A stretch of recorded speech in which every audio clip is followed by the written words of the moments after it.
Assalamualaikum warahmatullahi wabarakatuh. Selamat pagi anak-anakku. Semoga hari ini kalian diberi kesehatan dan tetap semangat mengikuti pembelajaran kimia. Selamat bergabung. Mudah-mudahan hari ini Allah mempermudah kita belajar kimia.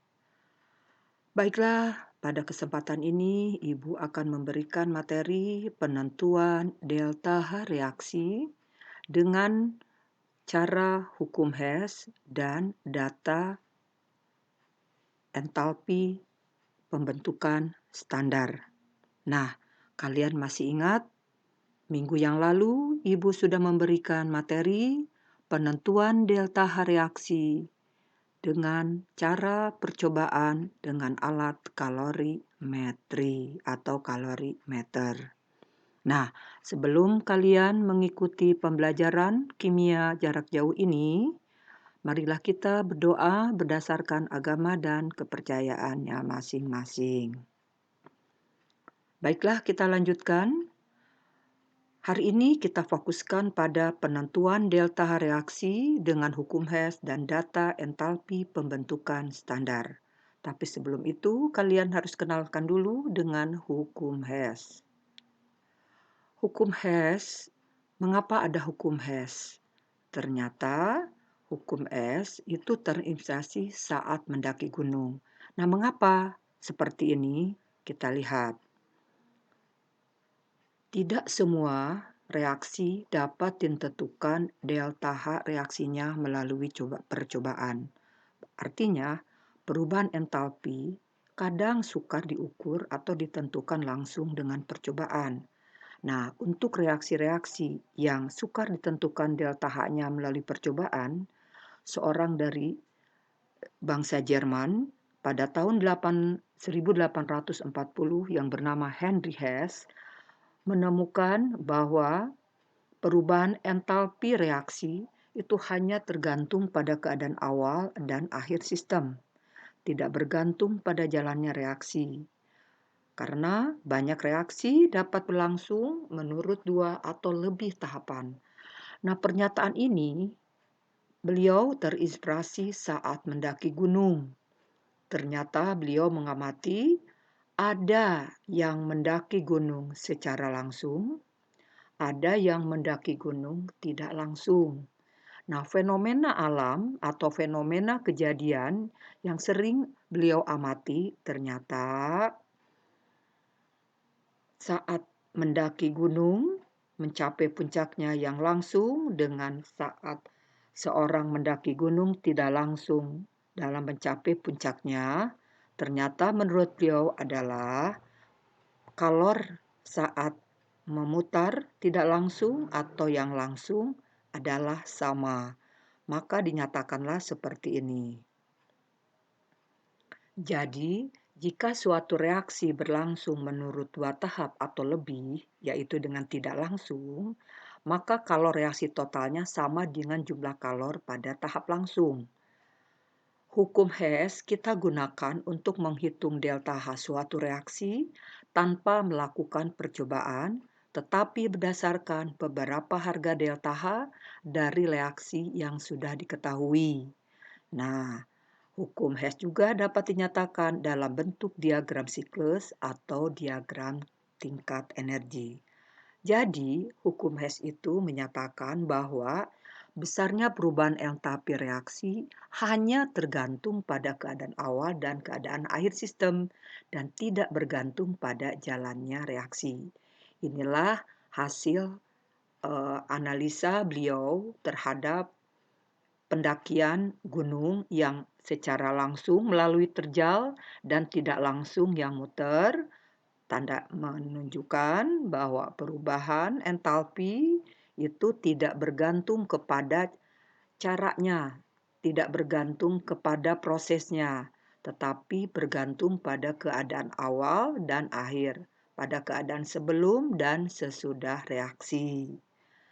Nah, ini contoh dari diagram siklus hukum Hess. Pada diagram siklus pembakaran karbon menghasilkan CO2, secara langsung kita gambarkan lintasan 1 melepaskan kalor sebesar min 788 jika ingin menghasilkan 2 mol CO2. Jika dilakukannya secara langsung mengalami kesulitan, maka kita bisa melakukan dengan cara yang tidak langsung. Pertama, sebagai H2, karbon dioksidasi menghasilkan 2 mol karbon monoksida. Nah, kemudian karbon monoksida yang sudah dihasilkan dioksidasi kembali dengan oksigen menghasilkan 2 mol CO2. Nah, cara yang melalui tahapan-tahapan ini akan memberikan kalor yang sama atau menghasilkan kalor yang sama jika dengan yang langsung. Nah, siklus ini kita gambarkan dengan H1 secara langsung itu gabungan atau jumlahan dari H2 ditambah H3. Seperti ini rumusannya. Nah, dari siklus ini pembakaran karbon dapat melalui 2 lintasan, yaitu lintasan 1 langsung dan lintasan 2 mula-mula membentuk CO sehingga terbentuklah CO2 pada lintasan berikutnya. Kemudian, contohnya diagram tingkat energi. Diagram tingkat energi itu sama dengan siklus. Hanya di sini perbedaannya dalam bentuk grafik tingkat energi. Lihat, pada reaksi 2 karbon ditambah 2 O2 secara langsung, kita bisa lihat langsung harganya min 788 pada tingkat energi. Menghadap ke bawah, tanda panah menunjukkan reaksi melepaskan kalor atau eksoterm. Tidak langsung, tahap pertama pada proses tidak langsung, C menghasilkan CO, gas monoksida, sebanyak min 222 kJ. Nah, kemudian dioksidasi lagi, pada tahap berikutnya secara tidak langsung menghasilkan kalor 566 kJ. Nah, inilah contoh dari diagram tingkat energi pembentukan gas CO2. Lihat, dari hitungan langsung dan tidak langsung adalah sama.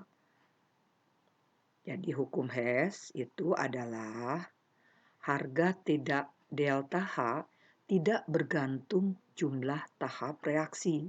Artinya, mau bertahap 1 langsung, mau tahapnya 3, 2, itu tidak mempengaruhi. Karena delta H tidak bergantung kepada proses, tetapi bergantung kepada kondisi awal dan kondisi akhir. Nah, contoh berikutnya adalah jika kalian menemukan soal yang tidak dalam bentuk di siklus ataupun tingkat energi seperti ini, nah bagaimana cara menghitungnya? Ini salah satu contoh terlebih dahulu. Reaksi karbon di sini hanya 1 mol sehingga H-nya min 394 kJ, min 394 kJ. Ini adalah pembakaran CO secara langsung. Nah, tahapan-tahapan yang pertama dan kedua yang tidak langsung, min 110 saat membentuk CO, dan saat membentuk CO2, min 282.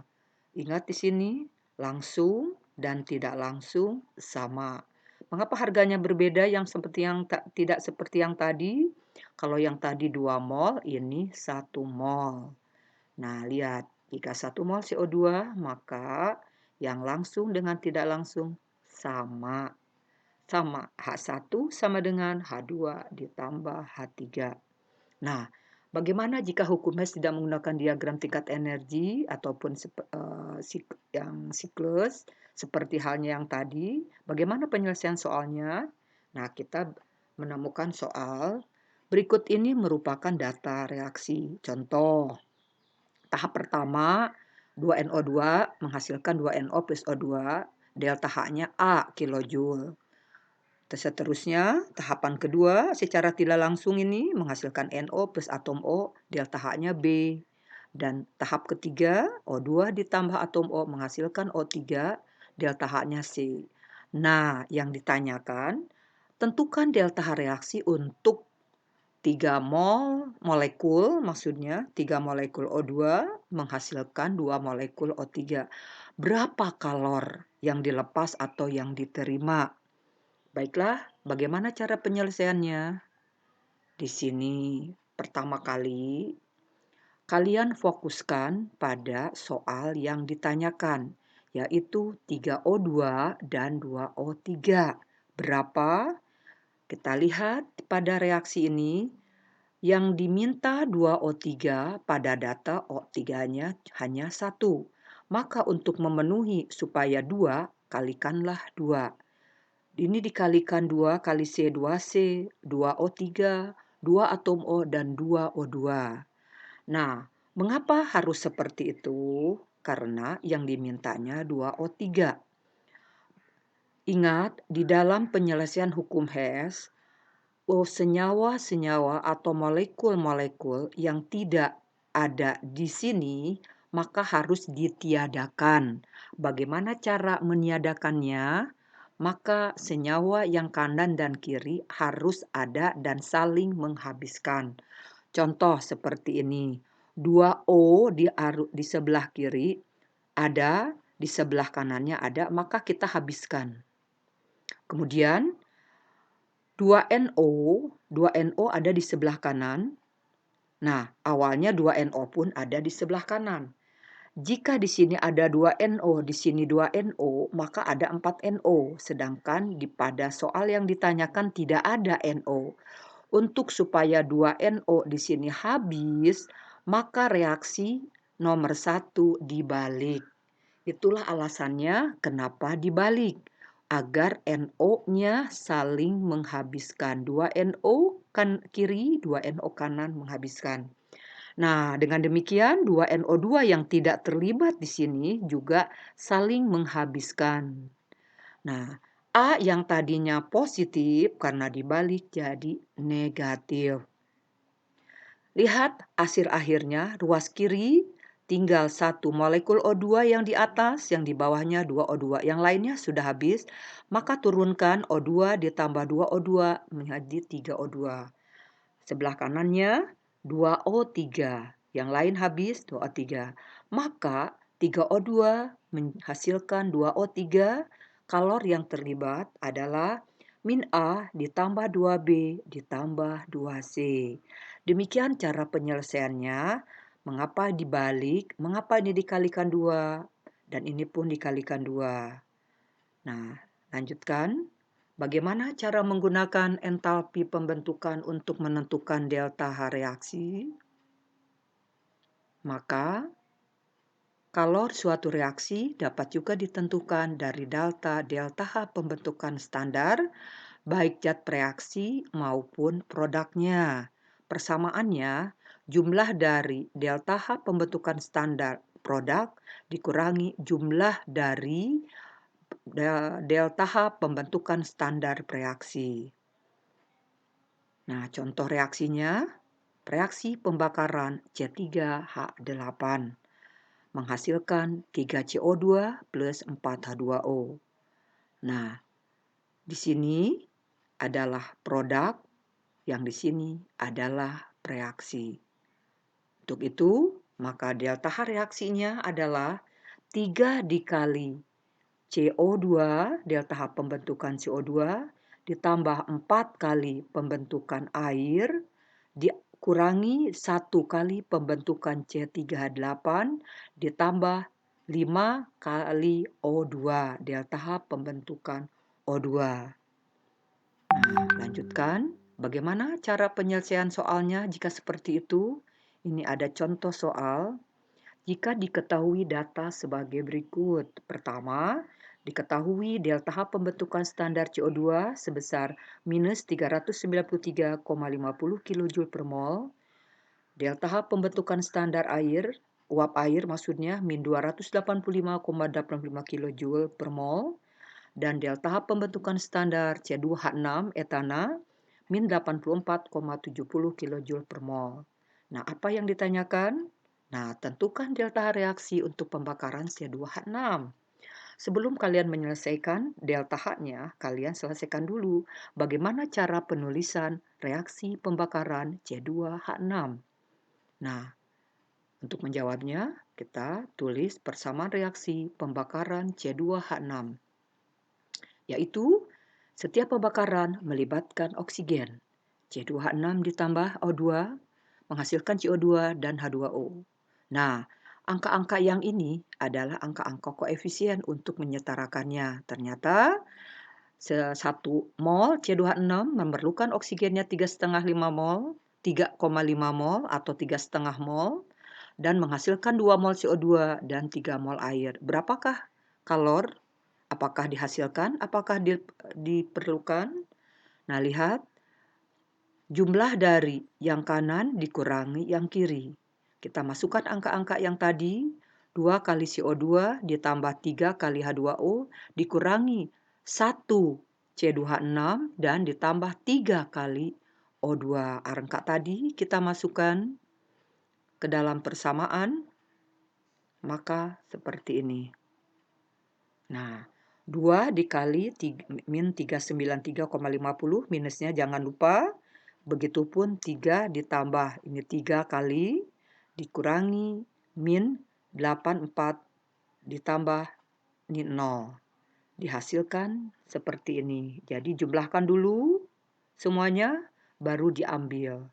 Nah, ternyata saat pembakaran C2H6 sebanyak 1 mol, maka ini 1 mol, melepaskan kalor 1559,85 kilojoule.